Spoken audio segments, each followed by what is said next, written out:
Welcome in. It is another edition of On the Mic podcast here. It is UFC 252 fight week, but like DC, Stipe, they have the spotlight on Saturday. Derrick Lewis had the spotlight last weekend with his win over Alexei Oleinik, but right in the middle there, you got a stretch of 7 days. I don't think there's another heavyweight in the world you want to talk to right now more than the man joining me here. Listen, it didn't take another 8 months or a year for us to talk. We did this in about a month span. Curtis Blaydes, how are you, sir? I'm doing good, man. How are you? I'm good. Listen, when we talked, I thought you were going to just take some time, let the heavyweight division kind of play out, let this title fight play out, see what happens with DC and Stipe. Like I've said to you before, I think the argument is there for you to have the next title fight. But for you kind of took to social media and said, I got next with Derrick Lewis. Where did that come from? That was always a part of the plan. I just didn't believe he was going to win, honestly. That was always a part of the plan. I knew it makes sense for us to fight. I'm number 3. He's number 4. I've been asking for him for almost 2 years now, and he's a name. He's a name. He's a paycheck. So. I can't argue with that, but I got to ask. So I know you said you didn't think he was going to win. Did Derrick Lewis look improved to you? Did he look healthier? Did he look like a better fighter? Like, what do you think? No, he's still Derrick Lewis, bro. I think Alexei, being a black belt that he is, he should have transitioned off the sharp hold into the mount and attacked the mount submission, and then if that didn't work, went to half guard. Just keep going. You got him where you want him. You're a black belt. Everyone's heard about your arsenal of submissions. Why hang on to a scarf hold for almost 2 minutes when you see it's not working? You're a black belt. Like, okay, let me switch over. Don't gas your arms on one submissions. I think that Derrick Lewis, he won because Alexei made a mental error. I think the fight should have ended in the first round, but it didn't, and I was watching. So immediately when he got his hand raised, you're right, I jumped on Twitter. I got next. Now, there's something about a Derrick Lewis fight. Obviously, the power is there. You said he's still the same Derrick Lewis, but I think people still aren't in line with it because we saw the Volkov knockout, but then we saw the Francis fight. And we see injuries have kind of shoved them at times. When you talk about getting into a cage and fighting Derrick Lewis, is there any, I think even in the Alexei Oleinik fight, people are like, is he playing possum right now? Is he hurt? What's going on? Is he ever going to throw? Like, do you take into consideration how he approaches the fight in the cage?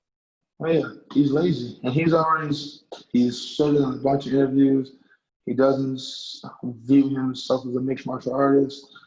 He doesn't enjoy this. He doesn't train almost. He trains 2-3 times a week for an hour and a half max as a professional. No, I do factor that in. He doesn't put in the work I put in.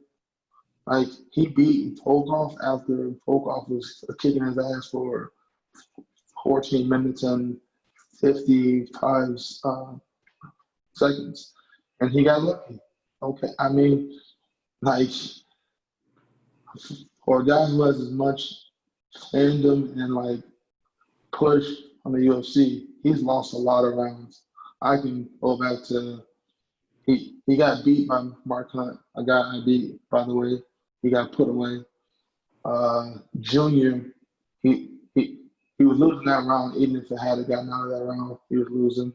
Let's see, Travis Brown, he was getting teased to death, and then he got a lucky KO against him. Tybura, a guy who's not really on eye level, but he must have been on Derrick's level because he lost a round against Tybura. He lost the whole fight against Volkov. He lost to DC. Wasn't even competitive. He fought in Ngannou. Was that even really a fight? The guy has lost a lot of rounds. He's not impressive. I don't fear him casuals think he's like the greatest heavyweight striker ever. Oh my God, he got a lot of power. Okay, we're heavyweights.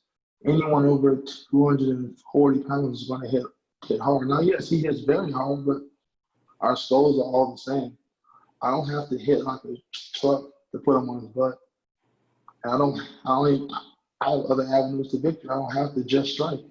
I can wrestle or I can strike. So I don't see Derrick as a threat at all. Does it piss you off when he says these things like I work out for or I No. train for an hour? Like as a professional, you kind of mentioned like I'm a professional. He's comical. He should for sure after this transition into comedy. He's got jokes. That's not even up for debate. He's got jokes. But in terms of in the octagon, he ain't really got too much. Well, one thing that got me excited when I saw you say, I got next, you also kind of, obviously I'm friends with you on all social media. You reflected on your fight against Volkov, and you kind of made it known, like, I'm going to start letting things go a little bit more. And, you've said everything you said about Derrick already, but, I mean, this gets me excited. I look back at that post. I'm not going to be an idiot. That's where I was going. I'm not going to be an idiot. No, I'm not going to be an idiot. I'm going to put him on his ass. Let's get that straight. He's a terrible wrestler. I'm an amazing wrestler. Why not pad my stats? Get 8 more takedowns, then knock them out. Listen, you're not getting any arguments from me, you know what I mean? But I love you knew where I was going with that because I'm sure you've been asked a bunch already after the call out. People are like, oh, so you're going to stand and bang with Derrick? No, that's not the game plan. I'm not going. My job is not to make him look good. I know not you, but I know you guys are fans. But that's not my job to make him look good. He has to make himself look good. He has to stop my takedown. He has to earn the right to strike. That's what my coaches always say. You have to earn the right to strike. He has to earn that. Junior earned that. He defended 5 of my takedowns. Okay, we're going to strike now. You let me know you can stop my takedowns, I'll change gears. Until then, I'm taking an easy path to victory. When you talk about this fight, and I think it's obvious that this fight needs to get made, don't you think also in a way it sets you up for everything that you've worked for? Because you said he's 3, you're 3, he's 4. He's got all the fans behind him. But if you go out and do what you plan to do and you're just Curtis Blaydes and you don't fight like an idiot and you just put him on his ass, finish him, no matter how you finish him, you get the finish. That's everything you said you're going to do. I'm going to fight my way. I'm going to get the finish. Who's going to deny me a title shot now? Oh, no, it'll be easy. I win my next fight. I'm next because Ngannou's going to fight whoever comes out of the scrap this weekend. And yeah, logically, numerically, I'm not even worried about that. I beat Derrick next. I'm after Ngannou. That is in stone. I beat Derrick Lewis. I'm after Ngannou. That's in stone. What did you make of him saying he's going to plan on losing weight, like he's open to fighting you, but he wants to lose weight before doing it? Comical. Like you literally just walked out of the octagon. You're sweating balls. You probably lost a good 8 pounds just in those 2 rounds. You gotta get back in shape. Okay. That does not bode well for you, sir. U.S. and Derrick. That does not bode well for you. Because I'm already in shape. I'm gonna get in better shape. The longer he waits, the better shape I'm gonna be in. So, has there been any conversations about this? Do you foresee the UFC making this fight? Yeah, I can see it happen. End of this year? Yeah, December 256. I'm calling. Yeah. Hey, I'm going to Vegas with that one. I definitely will take that bet. I like it. I think the timeline matches up well. Like you said, if you win and do what you expect to do, you're next after Francis. But let me just stop there. Like, in your mind, like Francis is the guy. Like he's next. I mean, we can have the debate. Yeah. But the UFC don't want to have that debate, so they're just not going to hear it. So it's business. I understand it. He puts asses in the seat. He's a fan favorite. He swings. People like that. I understand. I have no problem with that. Give me another paycheck. Give me that. I'll wait. Now I gotta say, like, I really feel like you're coming like almost not to your peak because obviously you got a couple more fights and then you get to everywhere you've worked for. But just in the times that we've talked from years ago to now, like it just really feels like you're finding your groove. Do you feel like you're really cementing your Yeah. place in the Yeah. UFC as who you are? I'm the man, bro. I'm the man. I got 59 takedowns in the UFC as a heavyweight. I'm tired of Habib right now. I told Gaethje, do not give up a takedown, bro. Do not let him pass me. I'm that dude, and I know that. I've earned that. I've fought legends. I've put legends away. I've looked way more impressive than Derrick Lewis has. At any point in his career, I've looked way more impressive. He's sloppy. Like, anyone who knows real mixed martial arts, who knows any type of kickboxing, American, Dutch, Muay Thai, where's his feet? Where's his stance? Where's his weight? Where's his hands? His momentum. He doesn't cut any angles. He has zero lateral movement. He's a shit grappler. Like, and I know it's hard to just say after he's survived against Alexi. I just think Alexi just made a mental error. He's a shit grappler. He got taken down by. I thought he lost to Blue Boy. Oh yeah, these fights. I thought he lost to Blue Boy Evenov. They gave him that one in New York. I was there. I watched it live. I called him out after that fight on Twitter. I called him out after his Houston fight against Ir Latifi, a light heavyweight who took him down 4 times and held him down for 9 minutes of a 15-minute fight. I called him out immediately after that fight, and they told me he was having heart surgery. That's what they told me when I asked for him. Then they gave me Volkov instead. And then after I beat Volkov, I asked for him again immediately. I was saying I want Derrick next. Then they gave Derrick to Olenek.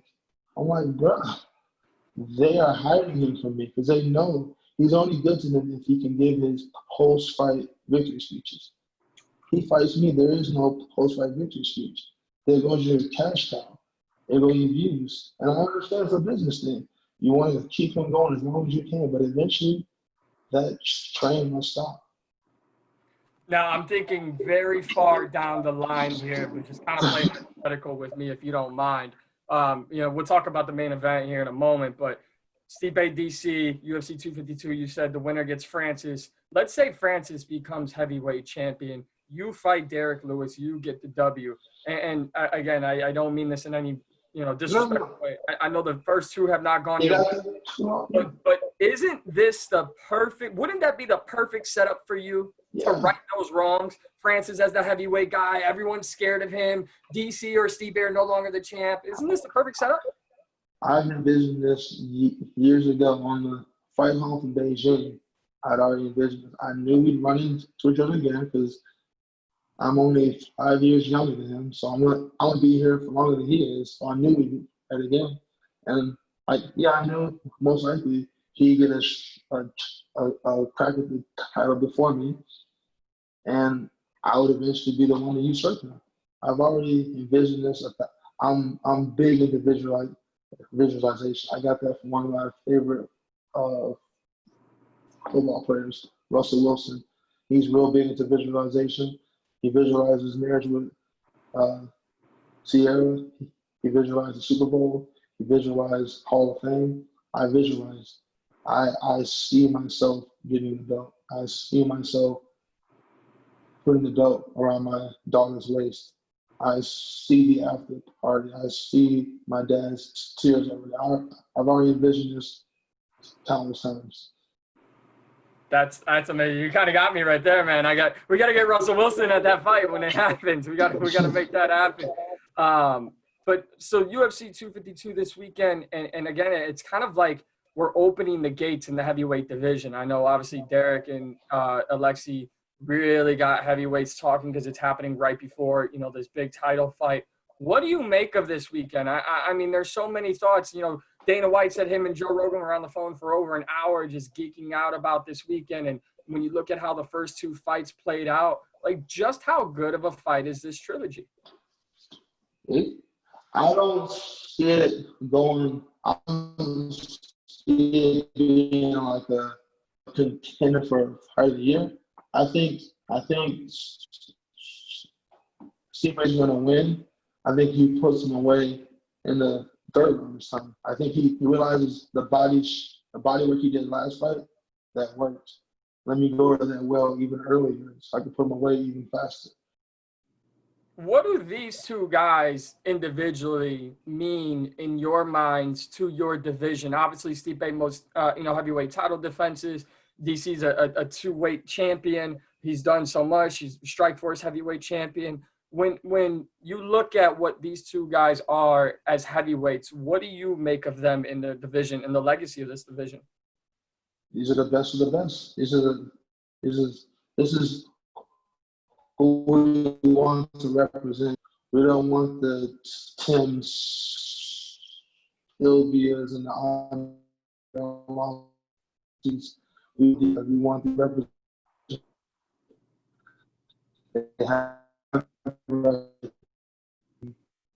They're both smart fighters, and they both shown they can win. And they can. DC, he submitted Anthony Johnson twice. Stipe, I roll with him. He's a legit grappler. Like, they're the best of the division. They're the best we have to offer. I'm happy that they're the ones who represent us this weekend. I got to ask because, and I hate to do this, but we saw it after the first fight, right? Brock Lesnar comes out of nowhere, pushes DC and all that. And I'm not saying Brock's coming back, but there is one name. Right? If they, oh, you froze up. I'll just Derrick Lewis and I'll put down division. I'll just keep. I don't mind because I get paid. I get paid regardless. I don't get extra if I'm fighting Ghana. I'm getting $200,000 to win regardless of who I fight. So I'll fight Derrick if Brock Lesnar jumps in there, which pushes Ngannou down. Maybe we run it back then. I don't know, but things are only looking up for me. I wasn't gonna say Brock. I was gonna say a guy who John knows Jones. it. Yep. Do you want it? I mean, do you think he can mess up everything in the division? He could. I mean, hey, just like when I said with Brock, if he jumps up and pushes everyone down, okay, I'll fight there. Give me a bone. I'll fight the number 11 fight guy. I'll fight Andre Lowski. I'm getting $200,000 regardless, so it doesn't matter. I'm fighting for a new contract. I got 2 more on this 8-fight deal. Derrick is number 7. I do what I'm supposed to do. I'm hoping I get another contract, but if not, then I'll fight the next one. I'll get a new contract, and I believe in me. I'm going to win. It does not matter. There is no man in that division that can hang with me when I'm at my best. There is nobody. Well, I feel like I'm almost talking to you in rare form. I feel like you're at your best right now. I think the heavyweight division really needs to wake up to who Curtis Blaydes is. I know you said you believe Stipe goes in and finishes it in the 3rd round. Do you think Stipe does stay around and he doesn't retire? I know he kind of shot that down at the press conference here on Thursday night. He said he wants to keep fighting. We obviously know DC has talked about retirement coming into this one, but is the heavyweight division a lot better with Stipe as champ and continuing to fight? Yeah, I respect him. I mean, he was one of the most active champs we had at one point. It wasn't until he and DC began this trilogy that he started slowing things down. So I think once DC's gone, he fights in Ghana. If he beats him or if he wins it, I mean, it doesn't matter. I'm so close to nothing. These guys are all old. Stipe is like 37, and Ngannou, like I said, he's 5 years older than me. I'm 29. Everybody just old. Everyone's old, and I'm going to be here. So eventually, even if it's just by attrition, I'm going to get that belt. It does not matter. I will not leave this earth without that belt. And guess what? I believe you, Curtis. You know, like I said, we've talked several times. We've talked many times, and I truly do believe you. I got to ask this though, and we talked a little bit about like a possible, you and Francis meeting if Francis is the Oh, the same heavyweight. things. Oh, you froze. Yeah, you just froze up here. I Oh, there we go. don't know if it's me. Yeah, you froze for a minute, but we're back. We talked about maybe you and Francis meeting for a third time, but I got to ask you, if you had to pick, would you rather fight Stipe or would you rather fight Francis? Um, he's the GOAT of the heavyweight division. You beat the GOAT, you become the GOAT. So this is a legacy. This isn't retribution for your past losses. This is legacy for Curtis Blaydes. I beat Stipe, and God was going to come after me eventually. So I don't have to hunt him. He'll be hunting me eventually. This is, I mean, you could speak on this better than I can. This is truly the best time for Curtis Blaydes in the heavyweight division. You just need a couple people to get out of your way. Yeah, like I said, I got 8 more years in me. They don't, so I'm gonna be here. And every year, my striking will get better. My jiu-jitsu will get better. And my wrestling, I think, repeats, but that's okay. I'm the best wrestler in the division, and that ain't gonna change.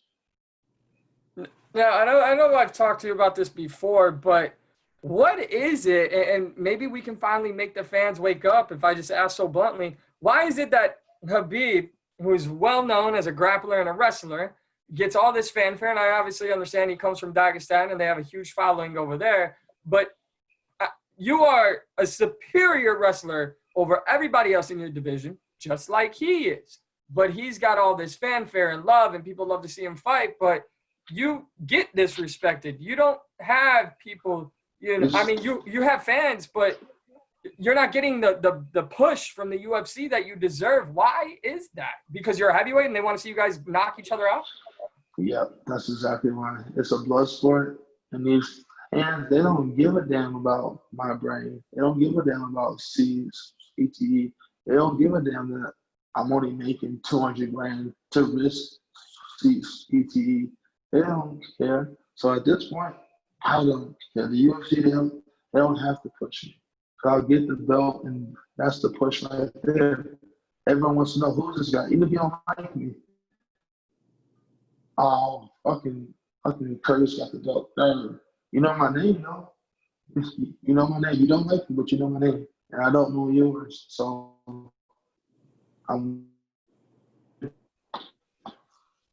I think we're seeing that right now in the welterweight division. Kamaru Usman taking on the fan favorite and Jorge Masvidal, on Fight Island.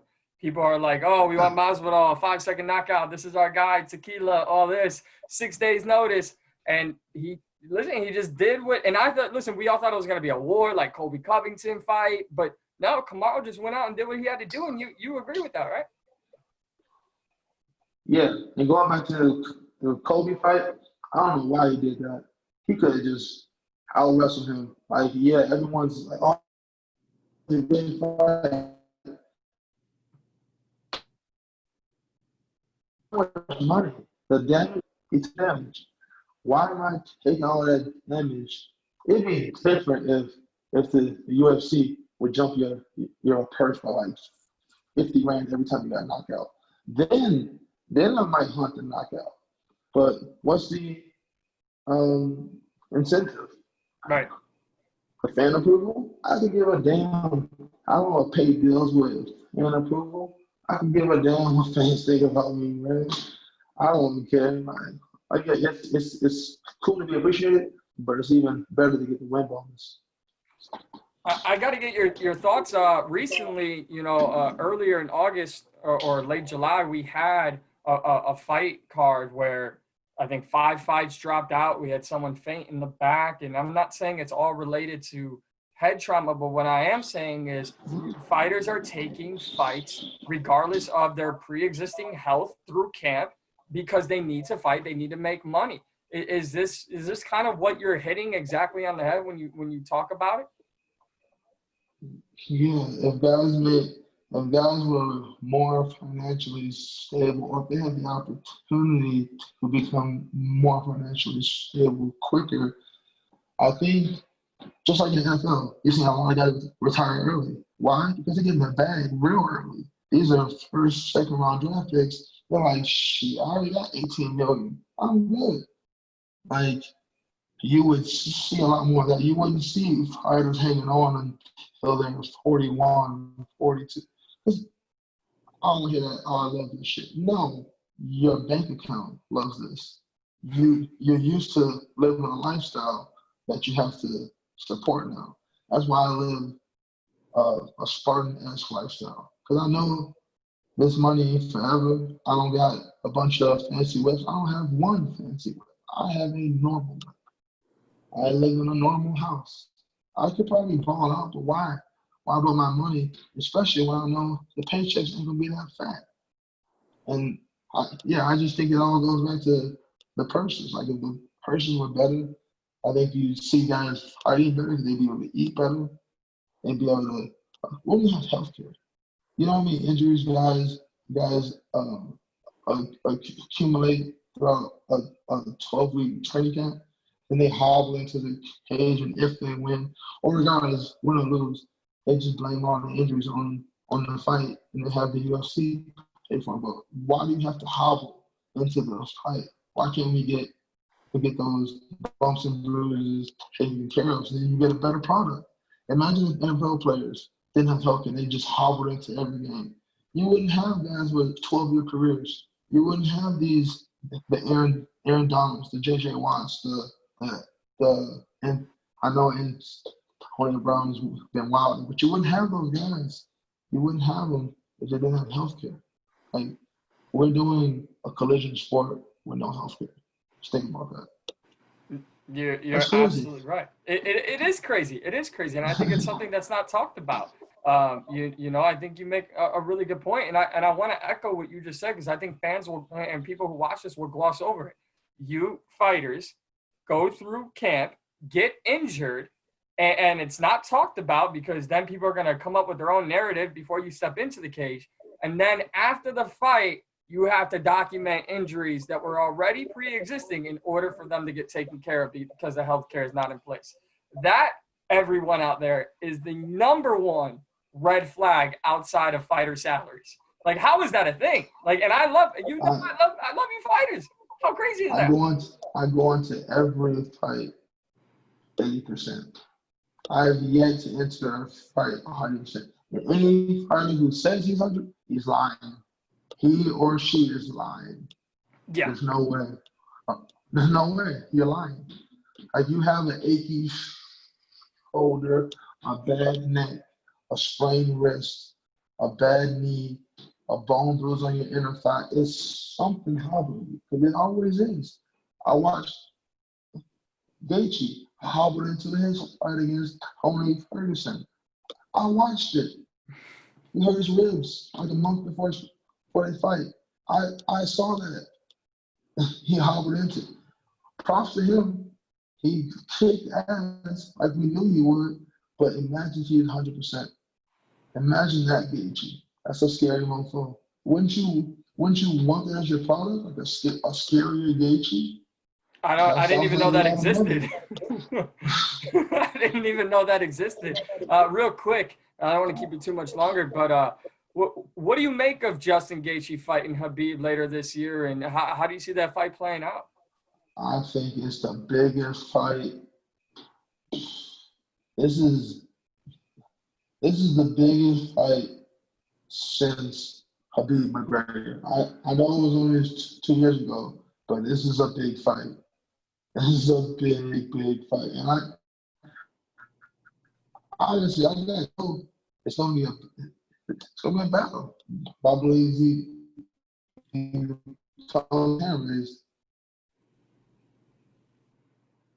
Going back to what we were just talking about with fighter health and obviously pay, and I've asked you this before. I asked you on the last time you joined me, but speaking kind of particularly to fighter health and not just pay, is this something you're always going to be an advocate for as you continue to go throughout your career and not shy away from having this conversation that maybe not everyone in the building wants you to have, but you need to have it?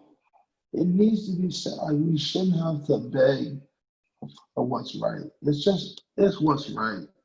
Like, we're putting on shows. You got guys putting on shows for 10 grand. Come on now. Like, they're putting on fights. These are professional athletes. They're going home if they lose with 10 grand. And that's that. No. A lot of the time, you know what they do? They take money out of your purse to pay for your cornerman's flight and your cornerman's hotel. They take it out of your purse. But you really get like 9,200. You're not even getting 10 grand. You get 9,200, and then you got to pay your manager his 10 to 15%, pay your striking coach his 5%, pay your jiu-jitsu coach his 5%, and Lord forbid you got a wrestling coach, you got to pay him his 5%. So you lose, you really went home, because this happened to my buddy Austin. This is my buddy. He lost to Ramos last year in Rochester. He lost that one. And he really walked away with like 5 grand. You can't make a living off that. He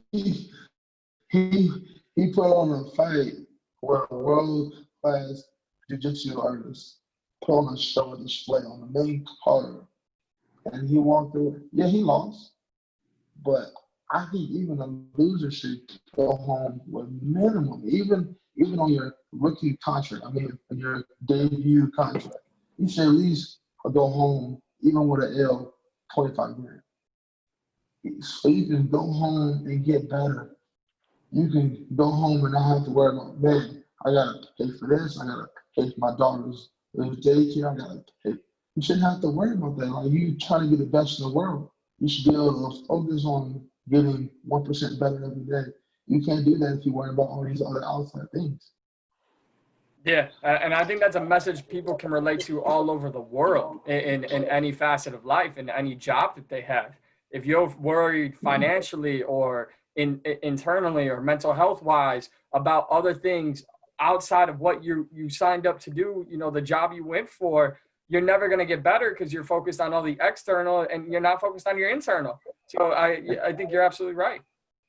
And the guys that do get better, those are special. These are special stuff. That's one thing about the UFC is like the methodology. The cream always rises to the top. If you ain't built for this, if distractions get you off your game, you ain't gonna make it. Because there's going to be distractions. I had them. I lost to Ghana. Had to pay $1,500 in international taxes because I went to Croatia.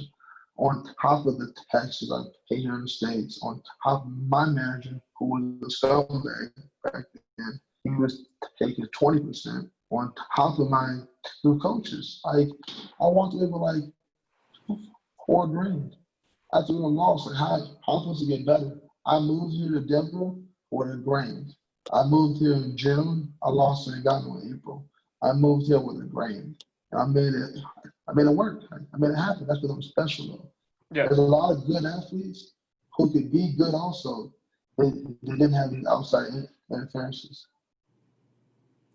Listen, I don't want to relate this, but I almost have to because as we talked about before, and last time we talked about a lot of social issues and all that. But one thing that I've done, during the pandemic is try to get like my family into watching this. My uncle now loves it. It's become a natural, Saturday occurrence or Friday now with Bellator or whatever. If there's fights on and we're home, we're watching fights. But my aunt's not the same way. So I was like, I need her to understand the sport a little bit more because she doesn't want to watch, people get in the cage.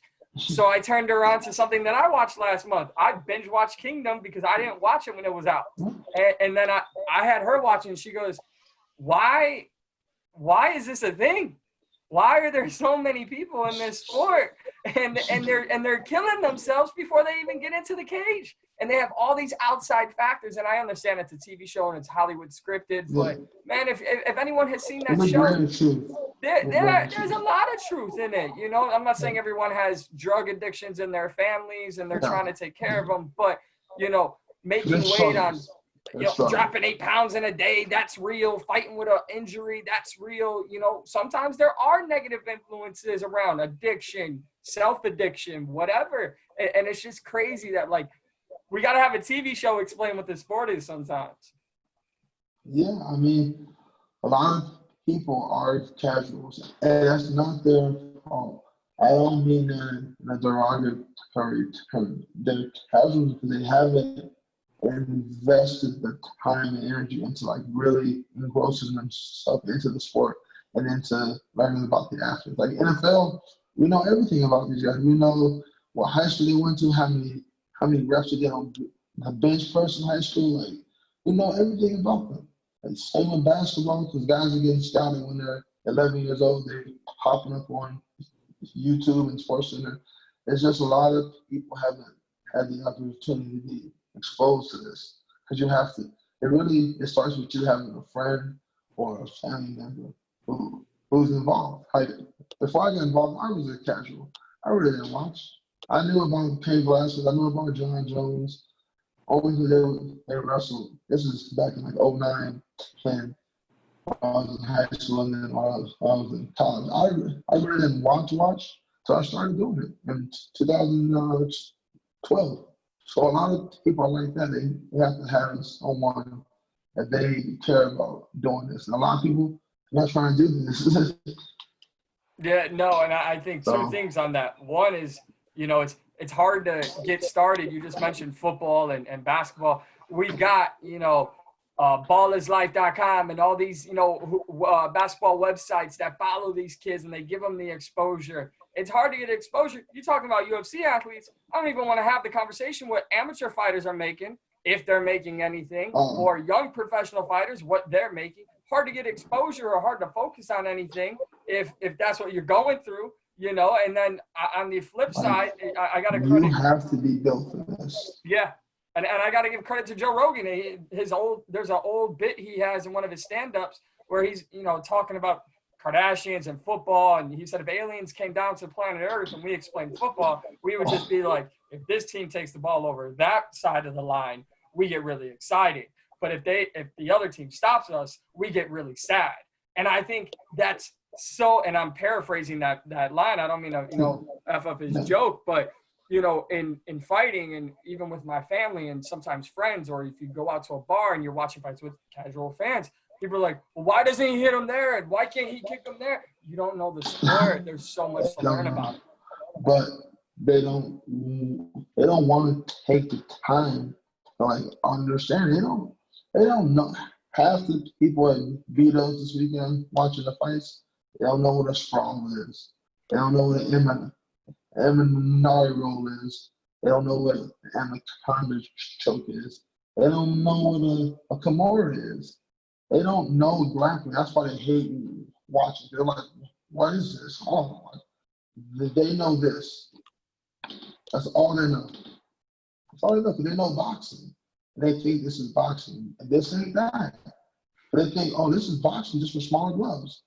No, it's not. It's absolutely not. Two totally different sports. Yeah. And you know what? I'm going to be a little biased here. This sport's doing it right during the pandemic. I know we just got, an agreement in place for Lomachenko and Teofimo Lopez, and that's a great boxing fight.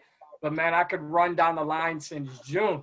You had the greatest female fighter of all time, and Amanda Nunes came through in the pandemic. She fought. We had a great title fight on Fight Island. We got a trilogy heavyweight fight. I can go on and on. Like, we've had fight. That was amazing. Yeah. We've had so many great fights during the pandemic, and boxing is slowly dragging its feet. I think this is the perfect time for your sport. But Curtis, my last one here for you, man, and I really appreciate the time. What happens after this weekend? I mean, do the floodgates open in the heavyweight division? Do you make it known like no one else? What do you think? The floodgates don't open because there's a finite amount of people who are eligible once the floodgates do open. Me and Ghana. No one else is eligible. So, the door is open, but you can only get in if you're this tall. And everybody's not as tall enough. So, Well, I definitely wouldn't be allowed in that door, but I'll take a back seat and I'll watch it, man. Listen, I really appreciate the time. I know it's nighttime and we're doing this, but listen, there was no one better for me to talk to this weekend. This week before this weekend, excuse me, than you. I mean, the fight is there for you. The division, the top of the division is now opening up there for you. Now we just, again, like I said in the beginning, a couple dominoes fall the right way. It's Curtis Blaydes time all over again. And so to wrap it up, I mean, is that like the official time frame you want? Would you take Derrick Lewis earlier, or do you think December UFC 250? Oh yeah, I was hoping. I told my manager I wanted to fight before Halloween. I wanted to enjoy my Halloween this year for my daughter, but it's on Derrick. The ball is legitimately in his court. I'm just waiting on him. Yeah, and I think kind of going to what you said as well.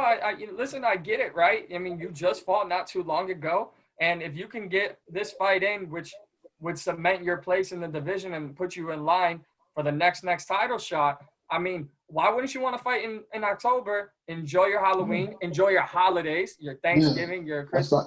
It's the whole holidays. I want to enjoy that, so I'm trying to get this over with. But I know my word holds no weight, so I have to wait for Derrick. You think this is? Just be honest. You think this is the fight he really wants? No, he don't want it. He got to take it. He don't want to fight me. I know that. He don't want to fight me. A lot of people don't want to fight you right now, Curtis. Curtis Blaydes, Curtis Razor Blaydes, man. Always great chopping it up with you. And man, hopefully, because I got lucky. I got you, not too long after your last fight, and now before this heavyweight title trilogy, and hopefully it's October. If that fight happens in October, hopefully we do it again in about another month. So really appreciate you. Well, appreciate being on the show, man. Yeah, thank you, Curtis.